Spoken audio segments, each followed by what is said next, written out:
بسم اللہ الرحمن الرحیم۔ قربانی اللہ رب العزت کی طرف سے ایک عبادت ہے۔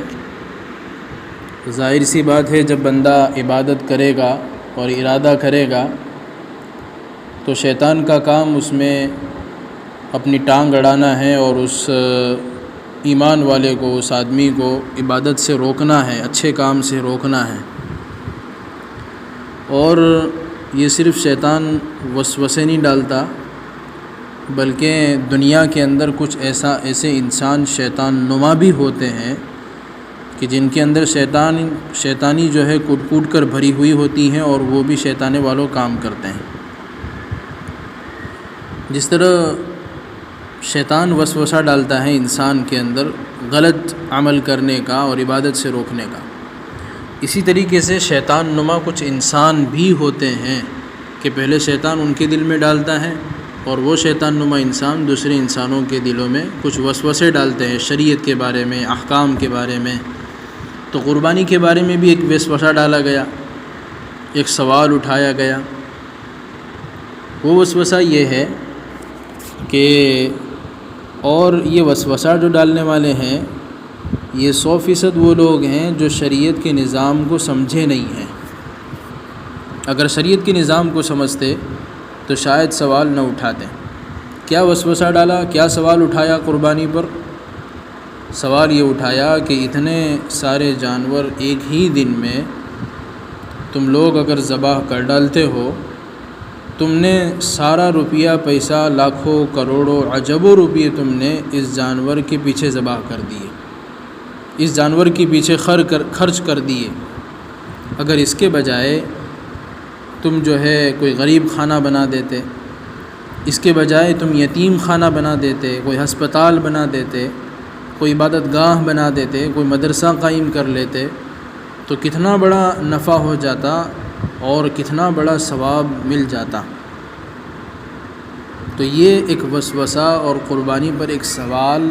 اٹھایا گیا ہے جو شریعت کے نظام کو نہیں سمجھتے۔ ایک بات اچھی طریقے سے ذہن میں جو ہے بٹھا لیں کہ شریعت نے جو بھی نظام بنایا ہے وہ سوچ سمجھ کر بنایا ہے۔ کہ شریعت کا جو مالیاتی نظام ہے، جیسے کہ زکوٰۃ کا ادا کرنا، عشر کا ادا کرنا، اسی طریقے سے بیت المال، یہ سارے شریعت کے مالیاتی جو نظام ہے، اگر ان کو شریعت کے مطابق کرنے والے بن جائیں، زکوٰۃ کو زکوٰۃ کے طریقے سے ادا کیا جائے، ایک زکوٰۃ کا مستقل نظام ہو، عشر کا ایک مستقل نظام ہو، اسی طریقے سے بیت المال کا ایک مستقل نظام ہو، تو پھر مدرسے بھی بنیں گے، غریب خانے بھی بنیں گے، یتیم خانے بھی بنیں گے، اسپتال بھی بنیں گے، اسکول کالج بھی بنے گی، جو ہے تعلیم گاہیں بھی جو ہے تیار ہوگی، سب کچھ تیار ہوگا۔ تو یہ اللہ رب العزت نے جو قربانی کا دن رکھا ہے اور قربانی کو واجب قرار دیا ہے، وہ اس وجہ سے ہے کہ یہ بھی شریعت کے نظام میں داخل ہے، یہ بھی شریعت کے نظام میں داخل ہیں۔ کس طرح داخل ہیں کہ اللہ رب العزت جو ہے قربانی کر کے جو ہے قربانی کروا کے گوشت کا کھانا مقصد نہیں ہے، بلکہ قربانی کروا کے یہ مقصد ہے کہ بندہ اللہ کے نام پر خون بہائے، اللہ کے نام پر خون بہائے۔ عائشہ صدیقہ رضی اللہ تعالی عنہا کی روایت موجود ہے کہ اللہ کے نبی صلی اللہ علیہ وسلم نے فرمایا کہ قربانی کے دنوں کے اندر اللہ کو سب سے زیادہ محبوب عمل من احراق الدم، جانور کا خون بہانا ہے۔ اگر تم نے جو ہے قربانی کرنے کے بجائے جو ہے ہسپتال کھڑے کر دیے، اس رقم کے ذریعے سے غریب خانے بنا دیے، یتیم خانے بنا دیے، ہسپتال بنا دی، اسکول بنا دی، جو ہے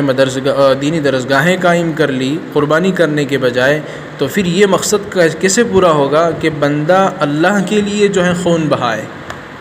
اللہ کے لیے خون بہائے، گوشت مقصد نہیں ہے، اللہ کے لیے خون بہانا، یہ مقصد کیسے پورا ہوگا؟ تو اللہ اس مقصد کو پورا کرنے کے لیے جو ہے نا قربانی کو اللہ رب العزت نے واجب قرار دیا ہے۔ اللہ ہم کو صحیح سمجھ عطا فرمائے۔